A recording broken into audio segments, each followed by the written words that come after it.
श्री स्वामी समर्थ स्वामी कृपा ज्योतिष मध्ये मी भास्कराचार्य मंजुषा जोशी आपलं हार्दिक स्वागत करते। आज आपण समजून घेत आहोत रविदेवांची आणि केतुदेवांची युती होत आहे।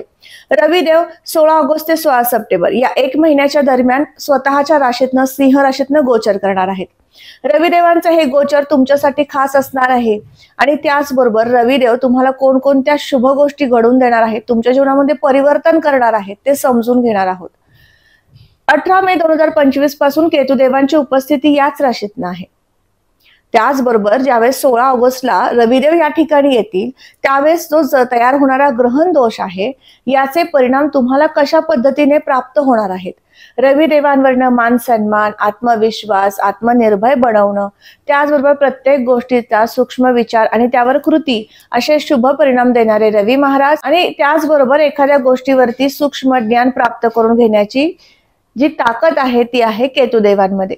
मग असे हे दोन भिन्न ग्रह एकत्र जेव्हा येतात, एकत्रितरित्या एका राशीतनं गोचर करतात, अर्थात सिंह राशीतनं गोचर करतात, तेच तुमच्या राशीला धनु राशीला कोणती शुभ परिणामकारक फळे प्राप्त करून देतील आता आपण समजून घेऊयात। तुमच्या राशीपत्रिकेनुसार आपण माहिती घेत आहोत। तुमच्या जन्मलग्न कुंडलीनुसार रविदेवांची स्थिती काय आहे हे समजून घ्यायचं असेल, केतुदेवांची स्थिती तुमच्या पत्रिकेतली काय आहे हे समजून घ्यायचं असेल, त्यासाठी मी माझा संपर्क क्रमांक दिलेला आहे, नक्की समजून घेऊ शकता। तुमच्या राशी कुंडलीनुसार माहिती घेतोय। भाग्यस्थान काय दर्शवतं? आध्यात्मिक प्रगती दर्शवतं, नोकरीचे योग दर्शवतं, शुभ संकेत दर्शवतं। या सर्व दृष्टीने विचार केला तर तुमच्या जीवनामध्ये अष्टम स्थानातील रविदेव काही अंशी गेल्या महिन्याभरामध्ये तुम्हाला कामामधील अस्थिरता निर्माण करून दिली, कामाचे योग आणले, अचानक लाभ प्राप्ती सुद्धा घडून दिली। आता रविदेवांची स्थिती परिवर्तित होत आहे। रविदेव 16 ऑगस्ट नंतर तुमच्या भाग्यातनं गोचर करतील, भाग्योदय नक्कीच घडवतील। रविदेव हे तेजाचे प्रतीक आहेत।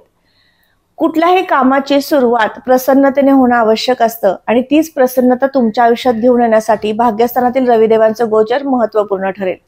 रविदेव परिश्रम स्थानावरती सप्तम दृष्टीने पाहतील। परिश्रम स्थानावरनं आपण प्रवास सुद्धा पाहतो, कीर्ती प्रसिद्धी सुद्धा पाहतो।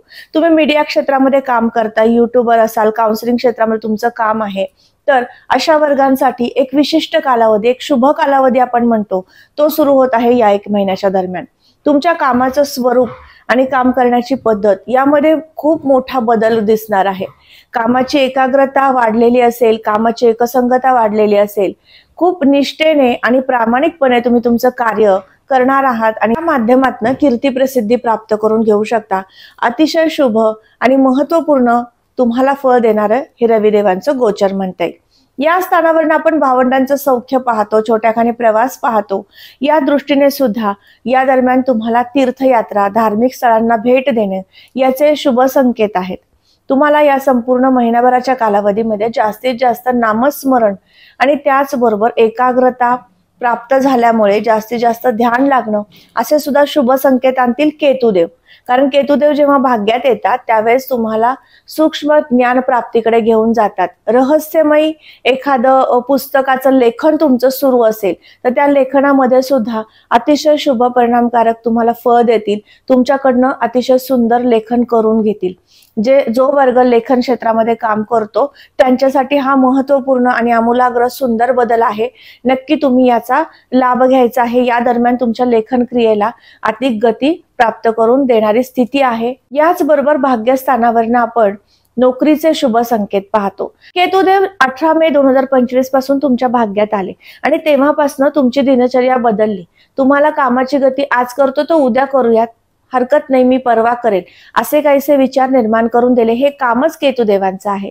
व्यत्यय आणून तुमच्या नोकरीमधील संधी तुमच्याकडनं हिरावून घेण्याचं काम केतुदेव करू शकतात, परंतु आता काळजी नसावी। रविदेव आणि केतुदेव जेव्हा युती देतात त्याला ग्रहण दोष असं म्हटलं जातं। ग्रहण दोषाचे जसे अशुभ परिणाम आहेत तसे शुभ परिणाम सुद्धा मोठ्या प्रमाणात असतात, कारण दोन पापग्रहांच्या युतीमध्ये ज्यावेळेस भाग्यस्थानामध्ये ही युती येते त्यावेळेस नोकरीचे शुभ संकेत येऊ शकतात, तुमच्या जीवनामध्ये परिवर्तनाचे शुभ संकेत येऊ शकतात। केतुदेवांची पंचम दृष्टी जी आहे ती तुमच्या राशीपत्रिकेतील लग्न स्थानावर येते, त्यामुळे अध्यात्माकडे तुमचा कल वाढणं, आत्मज्ञान प्राप्त होणं, स्वतःचा विचार करणं, सूक्ष्म विचार करणं, मी कोण आहे, मला काय केलं पाहिजे, मी काय करतोय, या सगळ्या गोष्टींचा बारकाईने विचार करण्याची स्थिती या दरम्यान दिसून येत आहे। त्याचबरोबर केतुदेवांची सप्तम दृष्टी परिश्रम स्थानावर आल्यामुळे जे तुम्ही परिश्रम करत होतात त्यामध्ये तुम्हाला आळस निर्माण झाला होता, कारण केतुदेव तुम्हाला ज्यावेळेस भाग्यस्थानात आले तेव्हापासून आळशीवृत्ती वाढवली। त्यामुळे आता परिश्रम स्थानावरती रवियुक्त केतूंची दृष्टी आहे, ग्रहण दोषाची दृष्टी आहे, त्यामुळे तुमच्या आळशी वृत्तीला सुद्धा आता आळा बसेल। तुमच्या जीवनामध्ये कोणते बदल होतील? तुम्ही कुठल्याही प्रकारचं शिक्षण घेत होतात, ज्योतिषशास्त्र, वास्तुशास्त्र, अंकशास्त्र या संदर्भातलं शिक्षण तुम्ही घेत होतात, हे सगळे गूढ विद्येचे विषय आहेत। त्यामुळे या विषयाला सखोल ज्ञान प्राप्त करून घेणारी स्थिती सुद्धा आता आहे। हा संपूर्ण वर्षभराचा कालावधी यासाठी उत्तमच म्हणता येईल, परंतु तुम्हाला आता विशेष या 1 महिन्यामध्ये ज्ञान प्राप्त होऊ शकतं।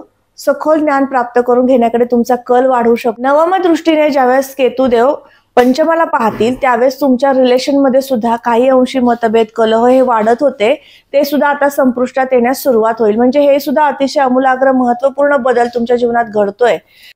म्हणजे हे सुद्धा केतुदेवांचे अशुभ परिणाम आपण शुभ परिणामांमध्ये परिवर्तित होताना पाहणार आहोत।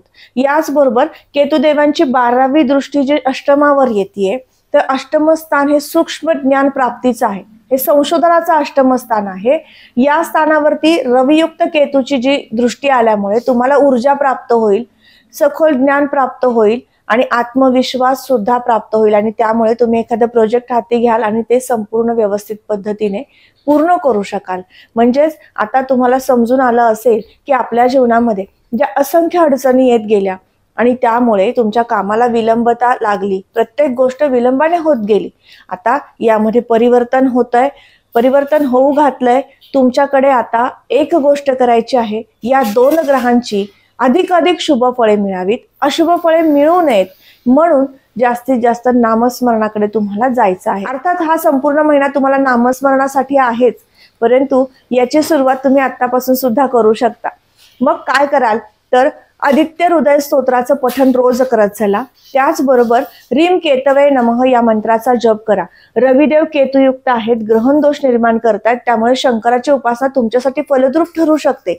या दरम्यान श्रावण महिना येत आहे, त्यामुळे या श्रावण महिन्यामध्ये तुमच्याकडनं जास्तीत जास्त शंकराची उपासना झाली, शंकराला जलाभिषेक झाला, तर नक्कीच ग्रहण दोषाचे अशुभ परिणाम तीव्रता कमी करतील आणि शुभ परिणाम मोठ्या प्रमाणात प्राप्त होतील, आणि संपूर्ण महिनाभर तुम्हाला अतिशय शुभ लाभदायक अशी फळे प्राप्त करून घ्या। आज आपण समजून घेतलं धनुराशीच्या जातकांना संपूर्ण ऑगस्ट महिन्यातील 16 ऑगस्ट ते 16 सप्टेंबर या दरम्यान रविदेव आणि केतुदेव युतीत आल्यानंतर कोणते शुभ आणि अशुभ परिणाम प्राप्त होतील, उपासना केल्यामुळे कोणती फळे मिळतील हेही समजून घेतलं। तुमच्या व्यवसायामध्ये अधिक उन्नती प्रगतीचा काळ आता सुरू होत आहे, नोकरी प्राप्त होत आहे, हेही समजून घेतलं। आजचा हा महत्त्वपूर्ण व्हिडिओ तुम्हाला कसा वाटला नक्की कमेंट करून सांगा। कमेंटमध्ये श्री स्वामी समर्थ लिहिण्यास विसरू नका। त्याचबरोबर तुम्ही आपल्या चॅनलवर नवीन असाल नक्की चॅनलला सबस्क्राईब करायला विसरू नका, बेल आयकॉनला क्लिक करा। पुन्हा भेटूयात अशाच महत्त्वपूर्ण माहितीसह। तोपर्यंत मी आपली रजा घेते। श्री स्वामी समर्थ, जय जय स्वामी समर्थ, रामकृष्ण हरी।